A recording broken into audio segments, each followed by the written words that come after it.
विधानसभा क्षेत्र हमीरपुर के लंबलू कस्बे में पिछले दिनों हजारों युवाओं की भीड़ जुटाकर चुनाव लड़ने का ऐलान करने वाले युवा नेता आशीष शर्मा ने अग्निपथ भर्ती योजना पर प्रतिक्रिया दी है। आर्मी की ग्राउंड टेस्ट को पास करने वाले लिखित परीक्षा का इंतजार कर रहे युवाओं को एक मौका दिए जाने की मांग का युवा नेता आशीष शर्मा ने समर्थन किया है। साथ ही उन्होंने रक्षा मंत्रालय की नई भर्ती योजना अग्निपथ पर भी अपनी राय व्यक्त की है।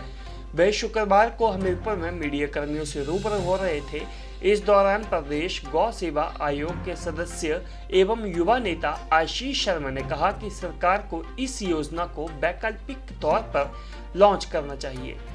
तथा इसे लागू करने को लेकर जनता और खासकर युवाओं की राय को भी ध्यान में रखना चाहिए। चैनल का धन्यवाद करता हूं कि मुझे आपने यहाँ पे मौका दिया बोलने का।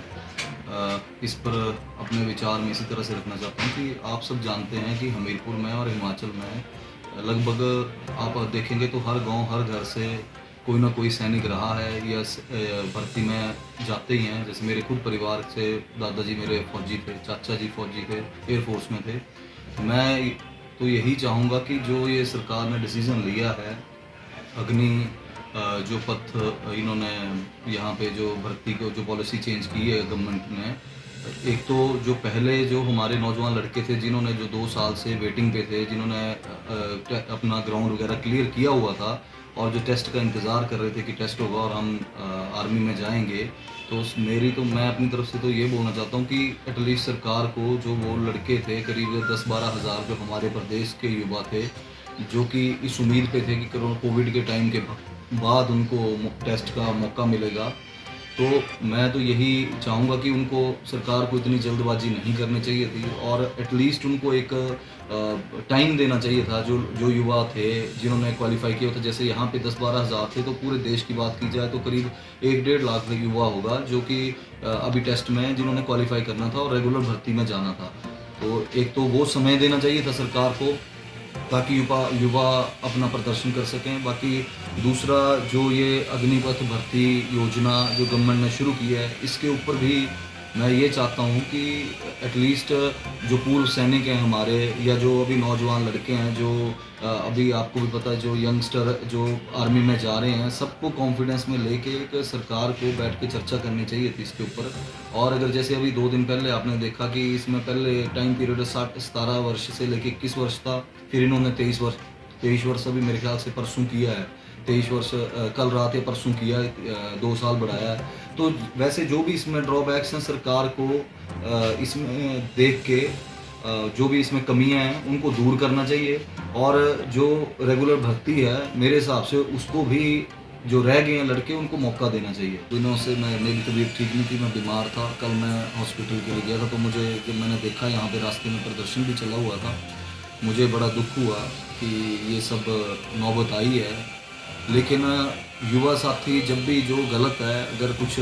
सरकार ने कोई पॉलिसीज़ गलत की हैं तो ये लोकतांत्रिक हमारा सबका अधिकार है कि कुछ ना कुछ हम सरकार को, ताकि सरकार को अपने सलाह दें, मशवरा दें कि हाँ भाई ये गलत है। अगर सरकार भी तभी सुनेगी अगर सारे इकट्ठे होकर बोलेंगे। और युवा साथियों ने जिस तरह से मुझे अप्रोच भी किया कि भाई साहब आप इसके ऊपर अपनी टिप्पणी बताएं, आपका क्या स्टैंड है, तो मैंने आपके चैनल के माध्यम से भी ये बात उन्हीं युवा साथियों को बताना चाहता हूँ कि आपके साथ निरंतर खड़ा हूँ, जहाँ भी आप बोलेंगे आपके साथ खड़ा रहूँगा भी। बाकी जो सरकार तक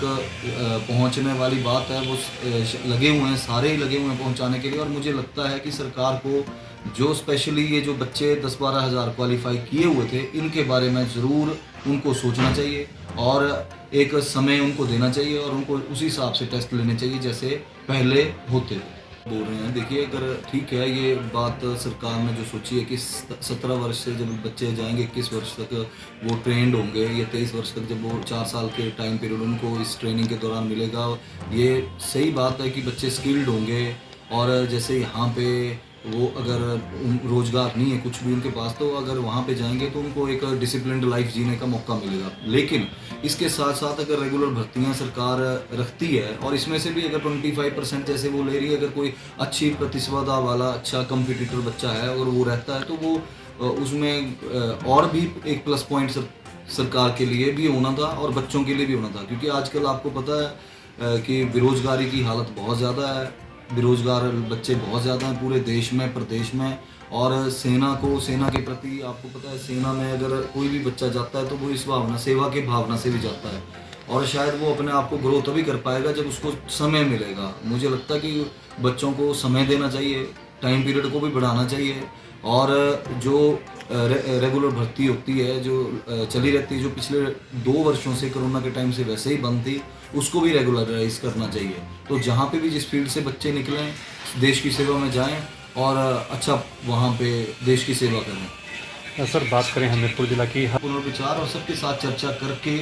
इसके ऊपर पुनर्विचार किया जाना चाहिए। और आपको भी पता है कि कोई भी योजना अगर एकदम से हम थोप देते हैं कि ये कल से लागू है, तो इसके ड्रॉबैक्स ज़्यादा होते हैं। अगर हम समय के हिसाब से धीरे धीरे इन चीज़ों को इम्प्लीमेंट करें तो शायद सिचुएशन भी ठीक कंट्रोल में रहेगी, और